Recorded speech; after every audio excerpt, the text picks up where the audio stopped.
Hi everyone, this is Jim and welcome back to my YouTube channel. At ito na nga, gagawin ko na reaction video yung live ni Pikwa. Grabe yung mga pinagkukwento niya, guys. Let's watch this. Doon sa issue na yan. Pansin ninyo, halos pare-pareha sila. Sila lang yung sabay-sabay na naglabas ng issue sa Siargao. Dapat ako din, di ko lang pinatulan. Teka nga, sinasabi niyo kung fake news nun, di ba? Nung sinabi ko yung sa Siargao. At saka hindi naman kami sabay-sabay naglabas ng issue. Nung na-interview si David, yung sa School of Discarte na pupunta siya ng Siargao, di ba nasabi ko na noon na yun nga, pupunta si David ng Siargao kasi nga para ma-meet si Alex. Kasi nga winter break na. Tapos sila Pinote naglabas lang ng video nung naglabas nga yung mga locals. Yung mga locals naman ang naglabas, hindi naman kami. Tangingot to. Dapat ako din, kasama ako dyan. Sa production house. Kaso, hindi ko nga pinatulan kasi nga masyadong masakit. Waiting lang kayo. Pagtapos ng shoot, pagtapos ng shooting, may mga magaganap ulit. Ayan. So, antayin nyo. Diba sila na nagsabi, parang yun sa dati lang. Diba? Parang yun sa dati lang. Tapos, nung nandyan na ulit, nawala na. Diba? Nawala na. Antayin nyo. Ano ba production na pinagsasabi ni Pico? Ano yung mawawala? Yung relasyon ni Alex at saka ni David, ganun ba? Nasa showbiz tayo, tandaan nyo. Tandaan nyo, nasa showbiz tayo, paalala ko lang. At merong, kung matatandaan nyo, meron tayong vlog noon, meron tayong nilabas noon na issue, around February pa. Sinabi ko sa inyo na merong mga gustong bumuwag ng barda on screen. On screen. Ulitin natin 'di ba? Remember, hindi yung real. Yung real on screen. Well, may issue ngang noon na may gustong bumuwag ng bardas ng mga executive, pero yung real daw? Real? Ay, hindi bubuwagin? Yung totoo ng barda? Wala namang totoo sa kanila, di ba? Ano lang to? Fan service lang. Green. Okay?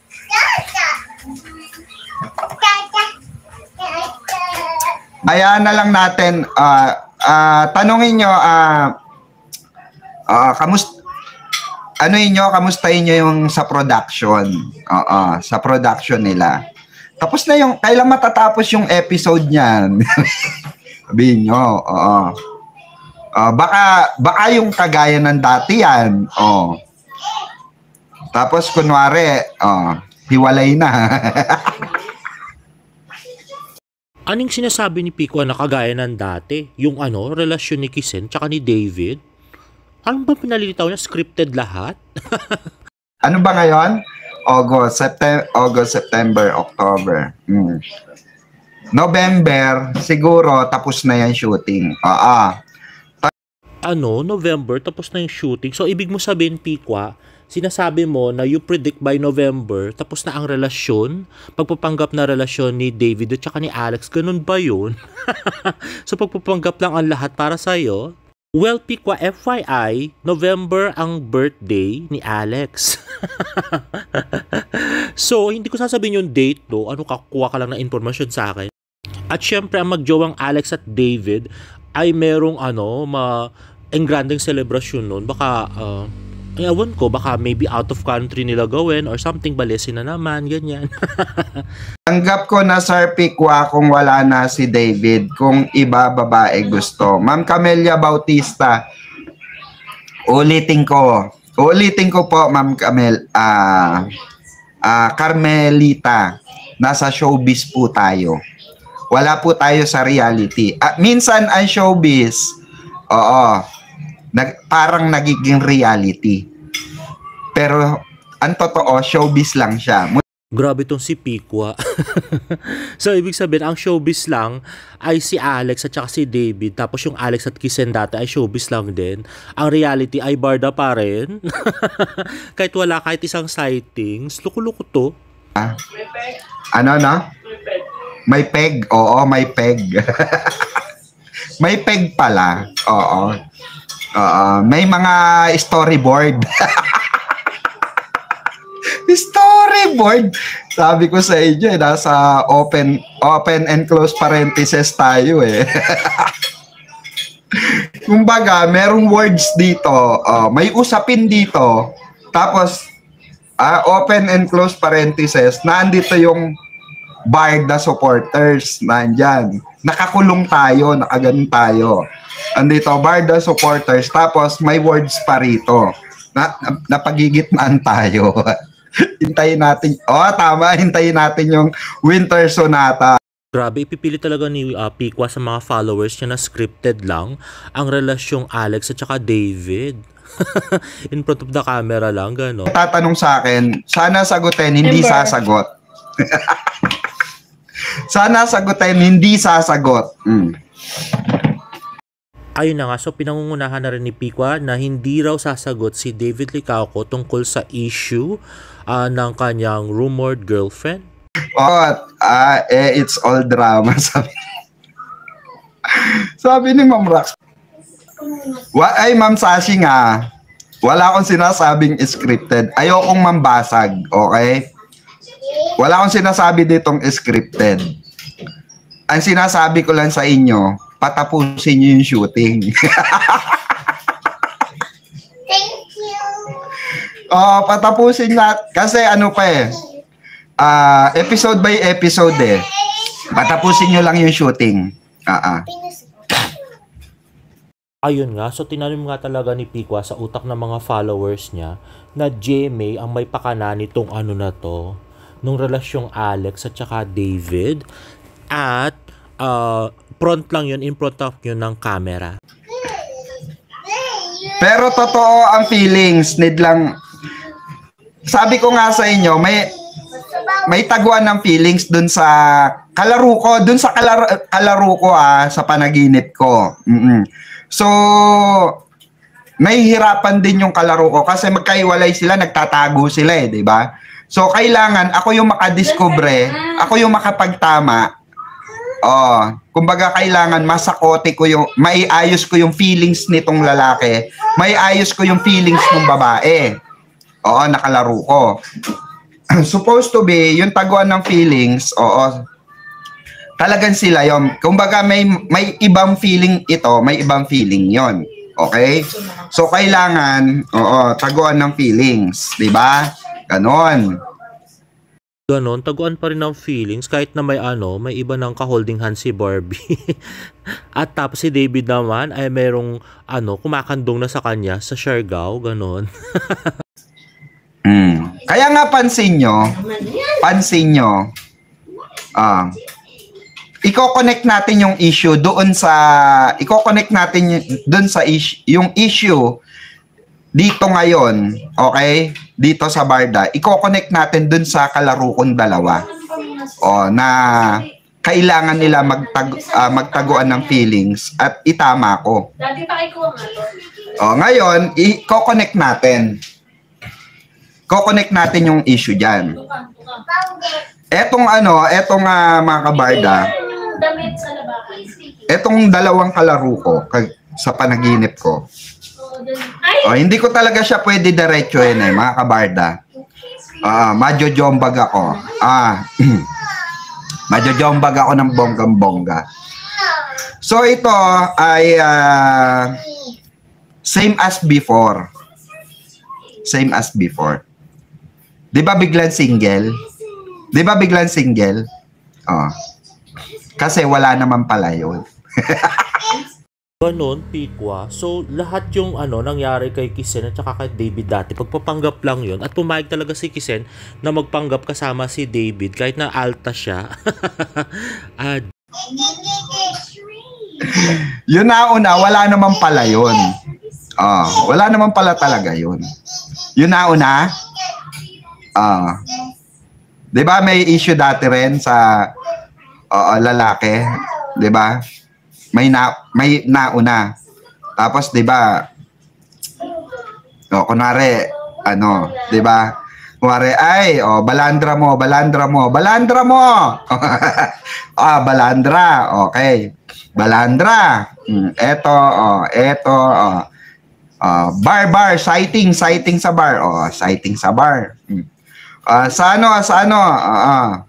Tapos ang ending, I'm now single. Grabe no, pati si Kisen pumayag magpagamit. Doon sa story ni Pico, pati si Kisen na alta girl, pumayag magpagamit para lang maitago yung relasyon ng barda. Ganun ba yung Pico? At yung mga naglalabas, yung mga naglalabas kasama sa yan, sa production, 'di ba? Kasama sa yan, mga eksena yan. Okay, for the show din yon. Kaya nga, O diba, ginamit lang si Kisen for the show, sabi ni Pico. Wala magsasalita, baka mabuko ang palabas. Alam nyo, Ma'am Cassie, no? Kasama yan. Pansin nyo. Kailangan nila ng tagalabas ng issue. 'Di ba? Kasama yan. Pansin nyo, kailangan may tagalabas sila ng issue. Sila rin ang naglabas ng issue nung una. Tama, mali? Well, totoo naman ako yung isa sa unang nag-expose tungkol kay Kisen. Pero hindi naman ako yung, hindi naman sa akin galing yung video. In-upload yun sa TikTok. At saka private netizen yung nag-upload, tapos binura din afterward. Di ba? Sila rin yung naglabas ng issue nung una. At sila rin nakaalam na, single. Not true. Si Miss Shirley na ang nagsabing single na si David, di ba? O kasabwat din si Miss Shirley ng Ishin, ganon. Ulol. Ayoko muna silang i-debunk. Mami, tapos na ko. Pagtapos nila ako naman. Hindi nga, Pikwa, kaya mo kaming i-debunk? Duh. Lahat naman mga sinasabi mo mali, wala ka pa nga tumama eh. Hindi sila Jim at Pinote makakalabang ko. Kasi lang sila eh. They are part of that issue. So, sino pala makakalaban mo? Pikwa? GMA, ganon? Kunwari, may na-discovery ako. Pag nilabas ko, ide-debunk nila ng mga sightings, video, ng mga ganon, ng mga ganyan. So, mahirap talaga kalaban. Mahirap ang kalaban natin. Kasi wala tayong may lalabas na resibo. Wala tayong may papakitang marami silang resibo sa labas. Nagaling sa labas. Ayun naman pala. So, hulaan ko, ang nadiscovery mo ay real ang barda at dinidebunk nila ngayon ng mga resibo ng tungkol kay Alex, di ba? Ganun yun. Ganun yung gusto palabasin, di ba? At dinidebunk nila ng mga resibo tungkol kay Jamison. O, di ba? Ganun yung debunking nila. Adik. Grabe si Pico, kung ano-anong pinagagawa niyang story. Para lang hindi lang mawala yung followers niya kasi 'di ba down na yung mga followers niya, gusto nang mag-give up sa barda. Tapos gumawa siya ng sarili niyang narrative, sariling kathang istorya para lang hindi mag-give up yung mga followers niya. Na kunwari may relasyon pa rin yung barda kahit harap-harapan na si David ay nakikipaglandian kay Alex dun sa Siargao. Na obvious naman. So, first of all, kung talagang may secret relationship ang barda, to talagang papayag si Barbie na makipagsayaw si David kay Alex sa Siargao at yun kumandong-kandong si Alex kay David sa Siargao. Diba? Tapos lagi niyang kasama kahit saan siya magpunta sa Siargao, ganon. So, si Alex lang yung babae doon sa kanilang grupo. Papayag talaga si Barbie ng ganon. Parang masyado naman desperada si Barbie, diba? Yung hindi na siya makakahanap ng ibang lalaki na pwede makipagrelasyon sa kanya. Ganon ba yon, Pikwa? Okay. Well, for FYI, Pikwa, no, si Jack Roberto ay kilalang meron ng girlfriend, non-showbiz girlfriend.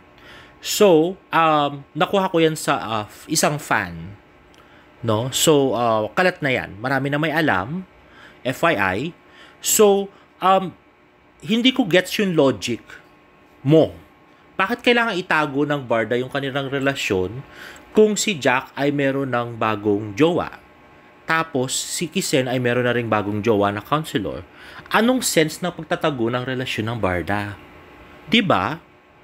So, kumpara lang yun doon sa solo era nila at dahil nga may kanya-kanya silang project, parang mas bebenta nga sila kung magiging sila, diba? Kung magiging magnobyo sila. Pero hindi eh. Hindi nga sila magnobyo kasi. At saka kung totoo yung mga pinagsasabi ni Pikwa, di sana nung nag-Australia si David, nakasama si Alex, di sana naglabas din kami ng pictures noon, di ba? Naglabas din sana yung GMA ng mga pictures. Wala nga makuha pictures, di ba? Kumuha lang kami kay, doon sa best friend ni, ni Alex. Di ba? Tapos sabi nyo pa, fake news, di ba? Di ba, fake news, sabi mo? Tapos sasabihin mo ngayon, nung February, alam mo na. Sinasabi mo nga fake news eh. Tapos sasabihin mo, alam mo, very inconsistent ka sa mga sa mga sinasabi mong narrative. Tapos pati GMA7 kasama dito sa pagpapanggap na to. Si Alex na isang alta girl, papayag na gamit-gamitin lang ni David, nakakandong pa kay David at pakikipagsayaw pa kay David para lang ipagtakpan yung relasyon ng Barda, ganon. Tapos si Jameson, pagpapanggap lang ang lahat. Kalukuhan. Grabe, para lang hindi mawala yung mga yung mga followers mo at para hindi mawala yung palipad sa'yo.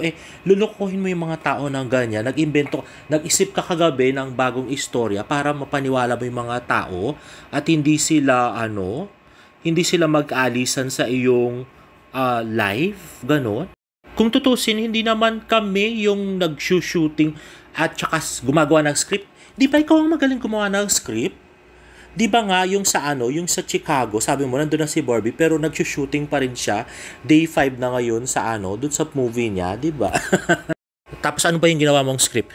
Yung kay David, di ba sabi mo, pinauwi ni Barbie Fortesa kasi aalis siya kinabukasan.